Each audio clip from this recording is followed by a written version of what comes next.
Hello, once again. I am Doc Rotten, and this is Horror News Radio, the official Gruesome Magazine podcast. Back with me again this week are the scariest, goriest, bloodiest co host on the net. And tonight we are reviewing Last Night in Soho. Looking forward to this one for sure. And joining me tonight is award winning filmmaker Christopher G. Moore. Christopher, how are you doing, sir? I'm downtown. I'm doing my best Anya Taylor-Joy impersonation. I'm doing wonderful. I've been looking forward to talking about a certain movie for a while. I know you have. This is exciting. Joining us this week, all the way over from Heroes and Droids, is one and only Christopher Slattery. We call him the Slattman. How are you doing, sir? Fantastic. So excited to talk about this movie. I'm so just, man, I got so many things to say. So many good things. You're ready. Well, this is going to be incredibly exciting. I'm looking forward to it. Oh, that's not right. It's very impactful. What we're going to do tonight is we're going to give our first impression, and that will be spoiler free. We will not do spoilers in our first impression, which is going to be really hard with this particular film. And then we're going to dive into a discussion which will be containing spoilers, and we'll get into all kinds of nooks and crannies of this film because technically this thing is a marvel and there's a lot to unpack and share and all that kind of stuff. And then we'll wrap things up with our final thoughts, our score 1 to 5, and our favorite scene. And that is going to be equally hard to do because there are so many wonderful scenes to choose from. But before we do that, if we hope that you like not only this review, but many others that we have on the site. Check them out and let us know what you think. If you want to help us out, it's easy and free to do. Hit the subscribe button, hit the like button, share with a friend. Does wonders, and it's all free to do. We would appreciate it greatly. But of course, more than that, we want to hear your thoughts. Leave some comments down below. We've been getting some great comments lately, and they are wonderful. Thank you all so very much. All right, what film are we talking about? If you did not know, Last Night in Soho from Focus Pictures was available in theaters beginning October 29th, 2021. It is from director Edgar Wright, written by Edgar Wright along with Krysty, Wilson-Cairns, or Carnes, one or the other. The cast includes Thomasin, McKenzie, Anya Taylor-Joy, Diana Rigg, Matt Smith, Terence Stamp, and Michael Aggio. The synopsis is an inspiring fashion designer is mysteriously able to enter the 1960s, where she encounters a dazzling wannabe singer. But the glamour is not all that it appears to be, and the dreams of the past start to crack and splinter into something darker. Bum, bum, bum. Cue the music. All right, we are going to do things a little differently than we usually do because we're going to start off with Christopher, because Christopher is the largest fan, or the biggest fan, or the one who is I guess biggest fan is a good way to put it, of Edgar Wright in our group. He's inspired by much of his work and everything. So let us know about that, and then give us your first impression of Last Night in Soho in comparison to all his work. Well, I mean, Edgar Wright, in my opinion, he's never made a bad film. I've loved every one of his films, and I think every story he tells, you could sort of see his influences, when he tells these stories, whether it's, Shaun of the Dead, where you can see sort of his influences when it comes to zombie films, or you see Hot Fuzz, where it's influences by action films. World's End, you see the sci-fi influence, or the comic book influence with Scott Pilgrim. All of these type of films, he tells these really interesting stories. He always has these interesting characters, and he also has this sort of kinetic flair with the camera. He has these certain things he does a lot of times in his films with the certain uses, but with this film, you can definitely it's definitely a kaleidoscope of cinematic influences. From your giallo films, you have the use of color. There's just so many different things that your psychological thrillers. his use of the camera. I mean, you know, it's always great to see what he does with the use of music in his films. He's probably one of the best directors out there. He uses music to the nth degree. He knows how to sort of fashion a scene around music. I mean, Baby Driver, he fashioned a lot of the action scenes around it. And here he uses it, you know, to perfection when it comes to certain scenes. Music is a very important part. Music is what sort of like takes us into this sort of world at certain times in the movie. And this film, I just love this film to death. I mean, from everything is firing in all cylinders, whether it's the actresses in this, the two main actresses are amazing. Also, we have Diana Rigg in her very last performance before she died, and she's amazing in this, even though she's a smaller part of it. The use of color, the things he does with mirrors in this film. The whole time I'm like, how the hell did he pull these shots off? Because there's like scenes where it's like fragmented mirrors and he has them moving on that side of it. You know, that there's reflections in car windows. There's like so many different uses of mirrors in this. They're just the visual effects part of it gave me a headache afterwards because I was trying to figure how the hell did he do this? You know, and I even learned some tricks recently from what he did in certain scenes. But just how the story plays out, how even, you know, the imagery, you know, how he tells this sort of haunted ghost story, but he uses the visuals to sort of bring that to light and make these horrors come to light. And just also I mean, there's like scenes that are almost like a dreamscape. I mean, I don't know. I can't say enough. I'm having to hold back because I can't talk about specific things, but I just love this film. You can sort of see that he's heavily influenced by certain things, but at the same time, he takes his storytelling ability, his style, and also just bringing to life that specific time period. I feel like you've been taken back to the 60s. And not only do you see the beautiful parts of it, you also see how a lot of times in memory, we always talk about the cool stuff, but then you don't talk about the bad shit, you know? Like, I'm a big 80s person. We always think about, the cool 80s songs and stuff. There's a lot of bad shit that happened in the 80s too. So I think this film is a really great reflection of how sometimes our memory, we just focus on the good stuff instead of the bad stuff sometimes. But yeah, I don't know. I just love this film to death. I think it's just a visual smorgasbord of all kinds of different cool shit. And a wonderful story that by the end of it, you know, you think it's going one way, and it goes another. And it's so many great performances. I don't know. This is just like my favorite film of the year. I can't say enough good things about it. That's heap a lot of love on this film. Have you? Yes. All right, Slattman, you're up next. What was your first impression of Last Night in Soho? And are you a fan of Edgar Wright? Yeah, I like Edgar Wright. He's made amazing movies.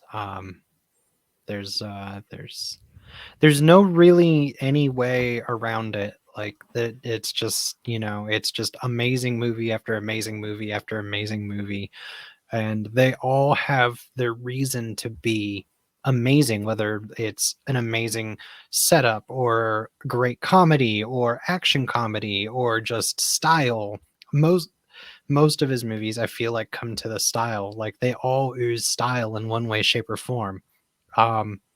And this movie is no exception. It oozes style. It screams. It just screams, you know, look at me the whole time. And there is not I don't think that there is one boring scene in the entire movie. There is not. Even if it's something boring, like on paper, it's filmed in a way that's not boring at all. This is it, or it uses like Christopher G. Moore was saying, it uses music in a way that makes the scenes so much more entertaining than you would get in, you know, your typical blockbuster, I guess is a good way to put it. I absolutely love it for that. I adore what it was. I adore the visuals. I adore the story. I adore the characters. Even the piece of shit characters that we all hate and we'll talk about later. But you love to hate them, you know? You do, yeah. And yeah, and it's like the performances are on point. The soundtrack is amazing. The cinematography is great. The story, the writing, the dialogue, it's all great. I have a joke I want to put in here, but I'm afraid that it's too spoilery. So once we hit the spoiler section, can I tell my joke before we You get can into once we do that, yes. Okay. But yeah, it's just, man, it's like he took everything that he learned from all of his other movies and slapped it into this one, and it's just awesome. Awesome. Yeah, okay, so as far as Edgar Wright goes, I really enjoy his work. I've loved all his films except one, and I won't admit here which one that is. Oh no. No, I'm not going to do it. And I know which one. I know. I think I know which one it is. But I was looking forward to this because Shaun of the Dead, of course, is my favorite. It's it's not that one. No, yeah. And I was really so yeah, get back to it. I was looking forward to this. But what happened was I wasn't expecting to love this film as much as I did. This movie absolutely surprised me. It's such a rewarding experience to watch this film. It comes alive on the screen in ways you don't expect. There's the eye trickery with all the reflections. I mean, even in knives, there's reflections, and it's really, really well done. And the story is for as simple as it is, because it's really at its core a murder mystery, but it's incredibly engaging. You are invested in our lead character and characters, and it just takes you down this avenue, this trip, and you're just sucked in, and it engulfs you. It really is a brilliant film. I think it actually is his best achievement above all. I really, really do love this. To me, it's going to be a crime. The worst thing about this year is that I fear that they're going to overlook this film when it comes time for Oscars, because I think this is so well directed and so well done. And it's just not the kind of film, and it's not getting the kind of attention that might garner the accolades that it deserves, because the performances are fantastic. Thomasin, McKenzie, and Anya Taylor-Joy are absolutely fantastic. Diana Rigg, even though she's in a smaller role, is incredible and deserves a nom for supporting or guest. I don't know what they do anymore, but Terence Stamp is, as usual, brilliant. This might be one of the best roles for Matt Smith. I think he is really strong in this movie. And that's the main people in the cast. There's a lot of supporting cast that are throughout, like her grandma and then her boyfriend or boyfriend, air quotes, and they all they're just so wonderfully portrayed and rich, and it's but it's so visually impressive as well, right? With all the how they transport us, from the present back to the 60s, along with Thomasin's character Eloise, and the use of music, like you said, like it's triggered by the records on the record player, the vinyl records on the record player, we should specify, and it just really is a beautiful piece of work. And it actually surprised me with the twist, even though I feel like I should have known it. I I know. I was surprised too. I was like, I'm excited to get to spoilers for that because I had a very specific point when I figured it out. Yeah, well, yeah, I think there's a point. There's definitely a point when you're going to figure it out, but it's just so, I don't know. I love this movie and I can't wait to see it again. And that's always the tell, right? You want to see it again right away. So there you go. Well, it's to me, this is this film feels it's the kind of film that feels more of a classy horror story. You know what I mean? Yes. It feels like the things from the 60s or 70s, or it feels like it feels like him doing a contemporary classy ghost story, and using style to told through style and dialogue and all that kind of stuff. So, and I love that because we don't get those type of things. I think a lot of our I think James Wan maybe goes to that a little bit, but this is like full on classy ghost story, and it uses a lot of those things that we see in other filmmakers filmography. Like, I mean, there's elements of Hitchcock and De Palma. There's elements that are very feel like they're influenced by Roman Polanski's Repulsion. There's of course the Giallo influence, which we mentioned before, but just it's very classy. It's not trying to be, I mean, yeah, it has dark elements, but it's not like gritty like a lot of horror films nowadays. And I think that classy way of telling the story visually is what really enthralled me, because we don't get these type of movies nowadays. And I think maybe they're just scared to make them because they feel like, oh, it's pretentious or it's too big for people. And maybe that's why the couple behind me were like, well, that's okay. In the theater. No, I thought it was more than okay. I was blown away by the visuals. And there's even stuff, even though Edgar Wright is known for including like visual effects and stuff, he's also big on the Texas switch, which I don't know if you know what the Texas switch is. A lot of times they use that for stunts, where like they'll have someone go behind something and then like a stunt performer will come out, or vice versa. Mm-hmm. They did that. There's like this one long thing where they're dancing and it keeps switching partners. Yes. They were switching out. Yep. That wasn't a visual effect. And actually, one thing I'll tell you guys that I learned about, I don't know if you knew, did you know that the connection of this film to Harry Potter? No. You know the Weasley twins from Harry Oh, Potter? They're in this. yeah, they were the They're the person that takes the jacket. They're the person that takes the jacket off of them when they first come in. Oh, really? Yeah. And they did that so they could have them on it, so they could use them on either side of that thing to make that sort of mirror effect. Oh, wow. I didn't even recognize them. And so that kind of blew me away, which is funny story, because Edgar Wright said on set, when they were there, and he's like, hey, did you know that those are the guys with the Weasley twins? And if you know Anya Taylor-Joy, she learned to speak English by reading Harry Potter books.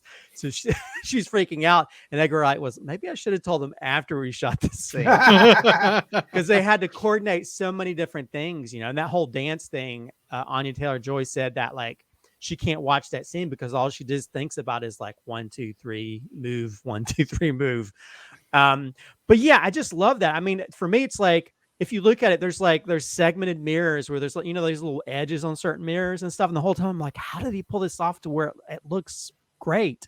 And evidently he talked to the guy who did some of the mirror effects in Poltergeist 3 to figure out how to do certain shots. But yeah, there's just like so much cool visuals, like the scene where she pulls the covers over and the camera sweeps back, and that long thing, or when she's walking down that long hallway and shows up and there's that big James Bond poster, Thunderball, right? Thunderball, which is actually supposed to have been another poster. It was a marquee, wasn't it? Yeah, it was a marquee. Okay. And supposedly he changed it to something else. I think it was go to the center of the earth or something, and he showed it to Quentin Tarantino, and they were like, that they loved the James Bond one, so he had to go back and change it back. But yeah, there's just so many cool visuals in this, and there's even the visual towards the end where she's walking up the stairs, and it's like floaty stairs, and there's just so many wonderful moments. Even the creepy guys with the almost like the weird kaleidoscopy It reminds me of multiple reflections in the face. Reminds me of the scenes from The Ring where they distort the face, kind of. Yeah, but this is like almost like like those like funhouse mirrors or something Mhm. where you see different like different because they had like several pieces of their mouths in certain eyes or their eye. I mean, it was just really cool effect on the look of those, like the creepy ghost men. But yeah, I don't know. There's just like so many wonderful moments, and I feel like the very very end thing at the fashion thing felt very De Palma-ish. But I mean, yeah, there's just so I many can see things. that. I was like, oh, that's so cool, Um, oh man, I just the more I think about it, the more it makes me smile because it just seemed so wonderful, how he sort of how he could transform you and take you back to that specific time period. And these interesting characters, and you also learn about all the despicable things that happened back then. And then it almost has that also Hitchcock thing where she changes her hair like the woman, so it felt very, I mean, there's those elements of like, I love how you can have those elements that remind you of other things, but it's its own thing, man, I love this film so much. Yeah, we should go ahead and specify we're diving into spoilers now. Yeah. So, and I think Slattman had a joke for us. I never knew that this was the movie adaptation of the song Man-Eater that I wanted, or never knew I wanted, but now I know that I need in my life. Man. All right, fine. Yeah, I don't think you'll realize that till the end of the movie. So I actually had my suspicions about halfway when there's one scene where she is where she's lying where Anya Taylor-Joy is up in her room, and she's staring off into the distance, and you see the man coming in, and she's staring at a specific object in the room. We saw that earlier in the film. And that's when I started to put two and two together. And then you thought about and then if you think about the scene like 20 or 30 minutes before that, where the old lady, or where I guess her name, she goes by Alex at that point, she says to plug up the drains because the sewage gets bad in the summer, and it's like, no, that's not because of the sewage. And she lives right next to a bakery that makes it smell like garlic all the time. That helps. There all the clues were there. Okay, so one thing that was kind of worrying me is like, okay, it is actually a ghost story, but why are the ghosts there? Why are they there? And I love how they explained that and how it all came together, and it really made me thrilled that it was so solidly, this is a ghost story. There's a lot more to it. It's more than a ghost story, but it is definitely a ghost story. And it's just so marvelous. I mean, it starts off with our character has her mother had it as well, but she has the ability to see dead people, for the lack of a better way to put it, because she sees reflections of her mom, and so she has a sixth sense of sorts. But it's awakened by this room that she takes. She rents an apartment because she can't stand the doorman, which makes sense. And she just happens to rent this one particular room that is in a house full of ghosts, and off it goes. And she goes back and you see the Anya Taylor-Joy character, and the way she admires her, from the clothes to her hair to her style, is she wants to become her, and you totally feel that. You totally are with her. And the Jack character, played by Matt Smith, you kind of like him at first, but then he becomes really evil quickly, and he's not out to help her at all. He's out to basically pimp her out. And then you have Terence Stamp, and I was so totally fooled. I was totally fooled, and I'm so upset with myself that I didn't see through that veil. because it was so freaking obvious. Well, I don't know. I mean, I think this is one of those films where they do a good job of making you just feel like it's part of the story, and you don't really. I didn't really see the twist coming, and although after the fact, there's like one line. Now that we're in Spoilerville, there's one line where, when she first like gets that room, she's like, she says, "Oh, I used to work here," and I was, yeah, and that brings on a whole new meaning if you know why.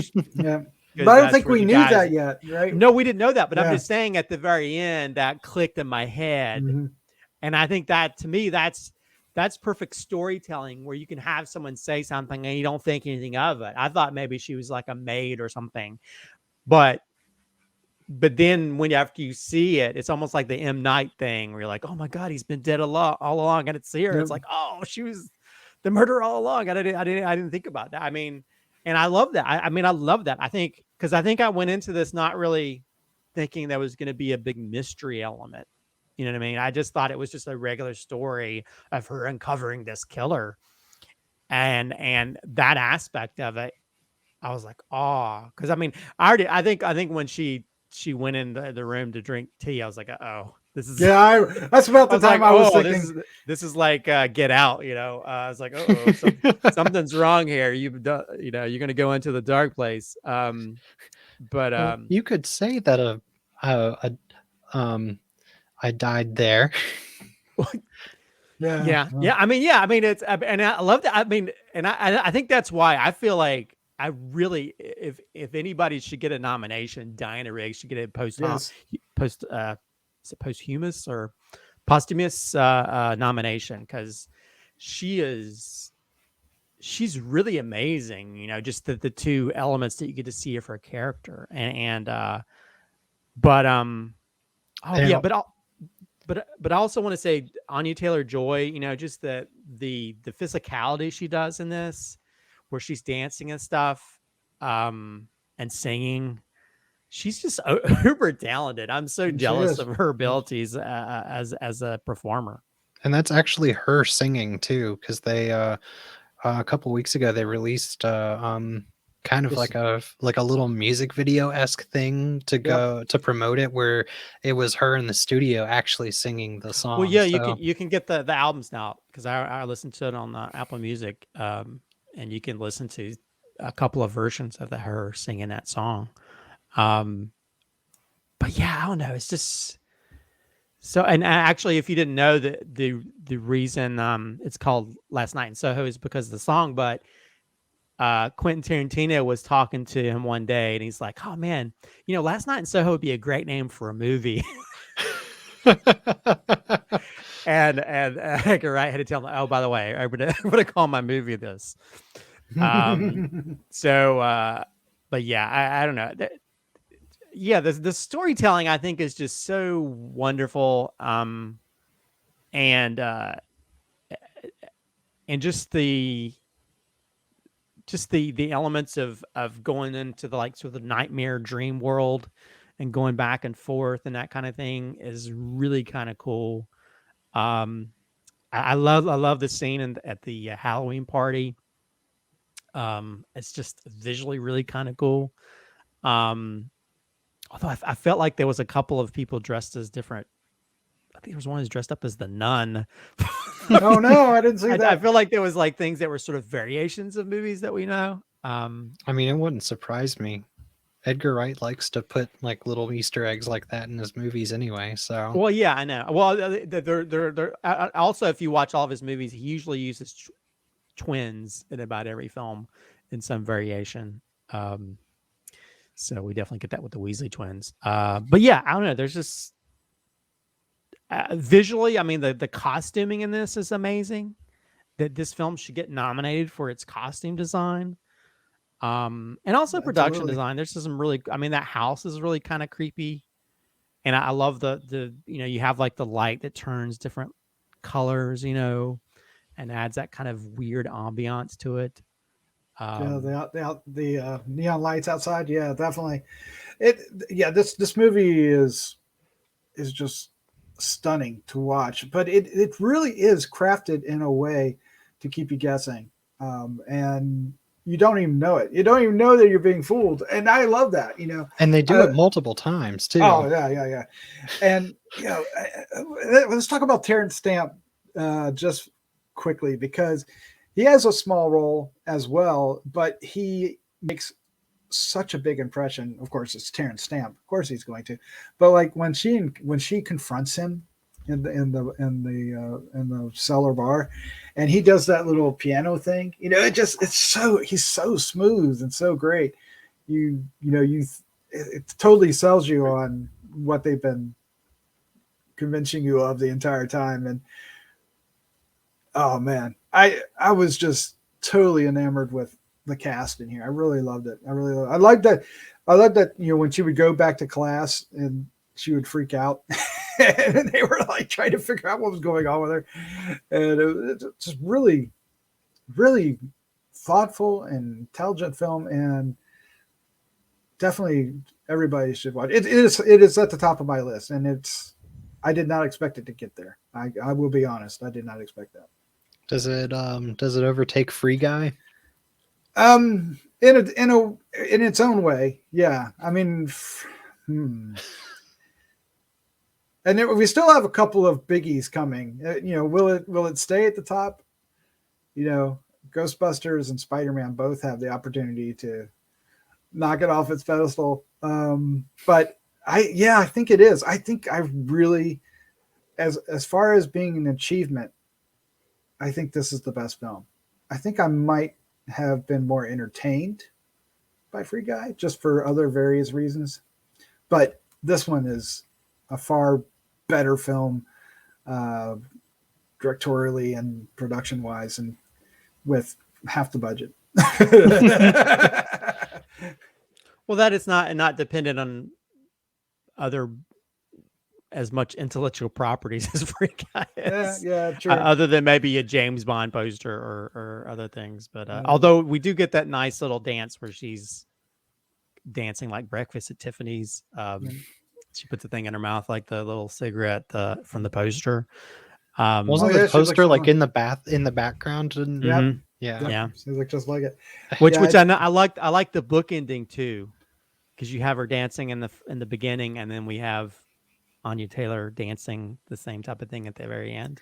Yeah, and I love the touch of the mirror too. The whole that just screams Hepburn too. Oh yeah.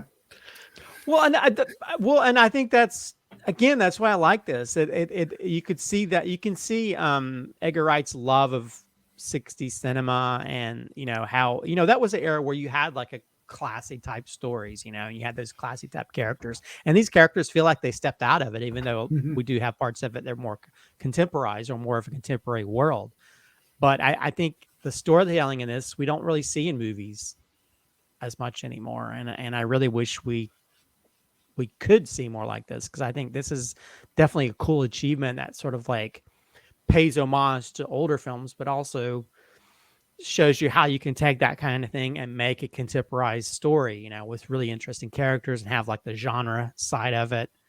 I don't know. There's just so many wonderful things in this film, and I do feel like I could easily see how some people might have a problem with it just based on, because it's just visually, it might be a little bit out there for some people.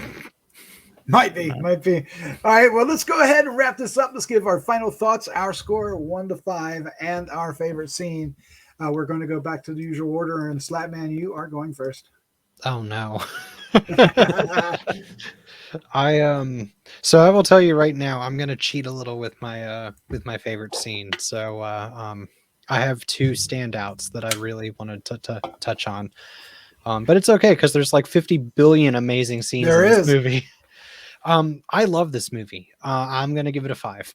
I think it deserves a 5. I think it deserves every little bit of praise that it's getting. It's amazing.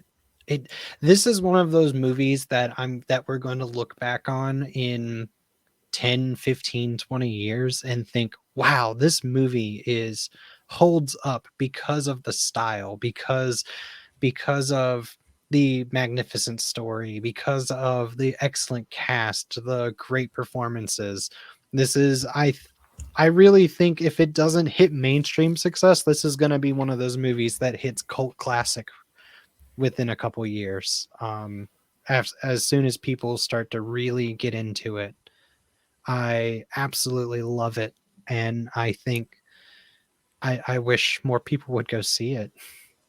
I am kind of actually disappointed because my local theater only had 4 showings of it on opening day. Mm. And of those 4 showings, I went to like what should have been like the prime time, like the theater is packed, and there was 6 people in the theater. So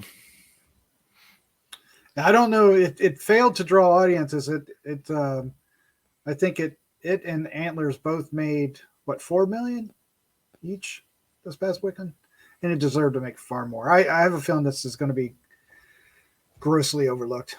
yeah, I agree. And probably in a reward season too, which unfortunately I feel like is just kind of par for the course for Edgar Wright movies. His stuff always gets overlooked, and when they deserve way more praise than they get. Maybe I'm alone on that, Christopher. Well, if there's a lot of people in Hollywood that have been heaping praise on it. Joe Dante, a lot of different James Gunn.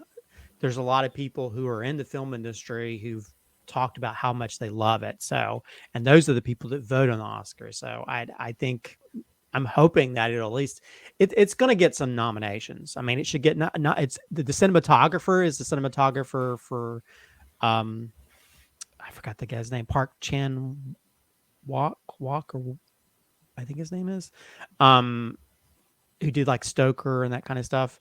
And I think, production design, costume design, visuals. I mean, there's so many areas that it can get a nomination, even script, So original screenplay, right? So. Yeah, so I think it's got an opportunity. It may not be Lord of the Rings level nominations, but also there's not a lot of big movies coming out this year either because of the pandemic. So it might have an opportunity. It may not work well in the box office, but maybe when it comes awards time, maybe it'll get some love. I'm hoping, but we'll see. Yeah. You got some favorite scenes there, Slattman? Yeah. So there's two scenes that really stand out to me. It's the scene in the library, where they where she's getting chased by the ghosts, and then it fakes out, and she starts to go stab one of them, and she gets stopped, and the look on, oh god, what's her, Jocasta? Is that Jocasta? Yeah, Jocasta's face, and just like that scene is so well acted, so well choreographed, so tense. It's just it's one of the scenes that I think of, like, that I keep coming back to, because it's such a great build up with like everything moving in the background and like escalates so well. Like it's such a great horror scene, It really is.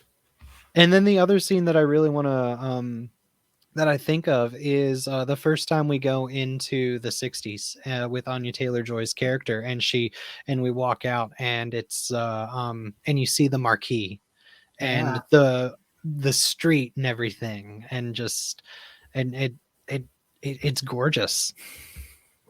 It really is. It's so impressive. It's like Wizard of Oz walking out of Dorothy's house. Yeah. All right, I'm going to go next because we're going to let Christopher have the final word tonight. So I absolutely love this film, and I am surprised about how much I love this film. It is refreshing. It's rewarding. It is remarkable. It is everything. It answers all the potential that Edgar Wright has been, providing. Some would say successfully, maybe even here on this podcast. But I think this is his crowning achievement thus far. I think it's also his most reserved compared to some of the others. It's actually very focused on more on the story than the others. The other ones are a little bit, there is to me, there's a slight difference between the rest of his films and this one, and I'm not really sure how to put my finger on it, but I think it's that, for lack of other thing, it's that reservedness that he has. It's just kind of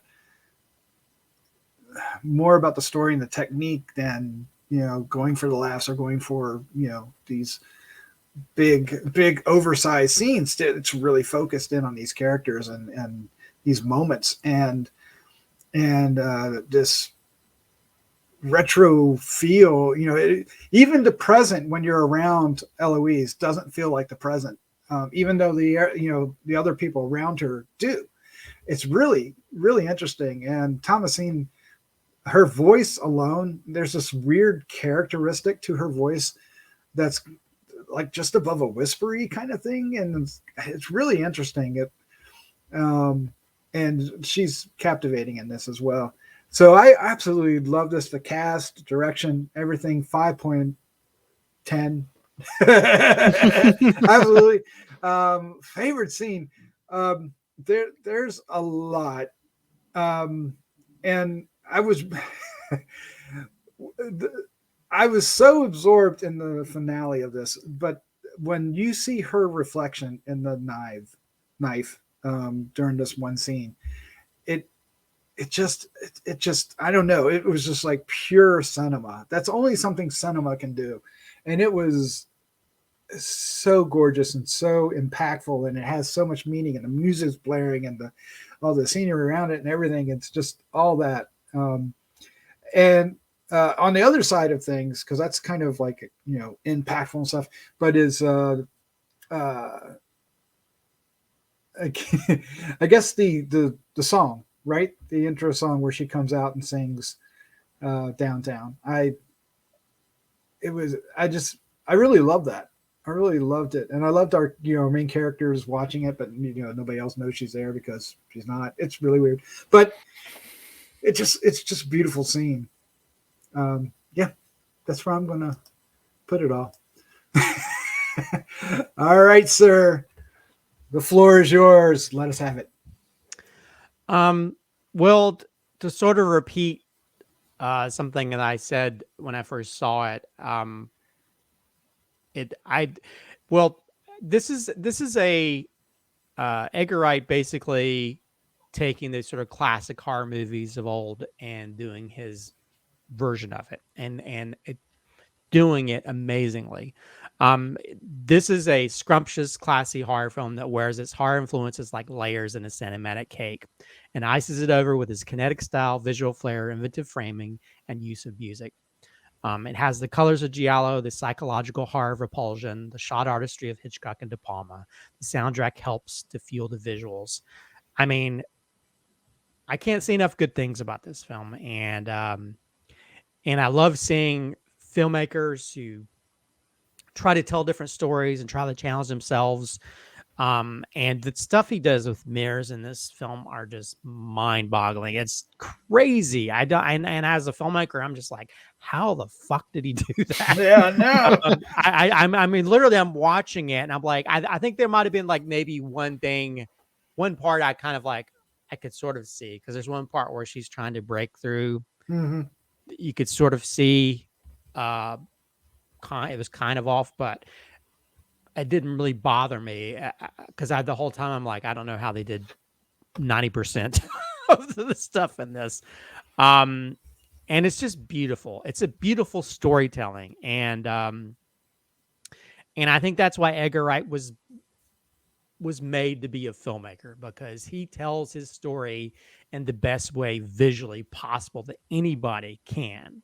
And he was the perfect person to tell this story. And I think him co-writing it with the female screenwriter on this, who just got a big production deal right after this came out, Krysty Wilson-Cairns. Yeah, and she actually used to work, I think the Two Kind is actually maybe a real bar, but she used to work at the bar that they sort of feature in this.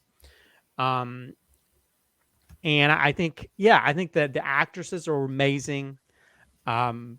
I think that they're different characters that they do, whether it's Anya Taylor-Joy's or Thomasin, her specific character. And you talked about like her sort of I don't know if affectation is the right word, but it's the way she talks and the way she gets nervous when she talks in certain situations. And, you know, because she's passionate about this one thing, but then she gets nervous in other situations, you know, and or when she gets mad, it's just seeing these elements of that come out, or even your fearful eyes and how she deals with certain things. Oh man, it's just so many wonderful parts of this. And I mean, you know, I'm going to give it a 5 out of 5, right? Yeah, definitely. I mean, it's kind of obvious. If I could say the whole movie is my favorite scene, I would. But there's like a million different segments or scenes that I could pick. I'm having a hard time trying to pick one specific one, but maybe I'll mention like 2 or 3. It's called cheats. I don't care. I love this one. It's okay. We've all done it. I'll say I love the dance, the big dance scene where the camera sort of revolves around and they kind of switch back and forth between partners and stuff. I like that scene. I love the scene where she's running after Anya Taylor-Joy in the streets, and you get that nice reflection of Anya Taylor-Joy walking in that puddle, which they kind of feature in the trailer. And then that overhead with all these ghosts like coming around him like zombies from Shaun of the Dead, you know. And then I'll say I love one of the last scenes where the killer is coming after her, and it becomes this almost dreamy musical horror scene, all encompassed in one, where she's kind of singing and coming after her. And I you know, it's very dreamy, and, you know, because the stairs are bubbly and, you know, and fire. I mean, it's like that probably, I mean, it's funny how it's both horror and it's almost like a musical, you know, all at the same moment. So I don't know. There's like so many different parts to this that I think about. It makes me smile. It makes me want to be a better filmmaker just watching this.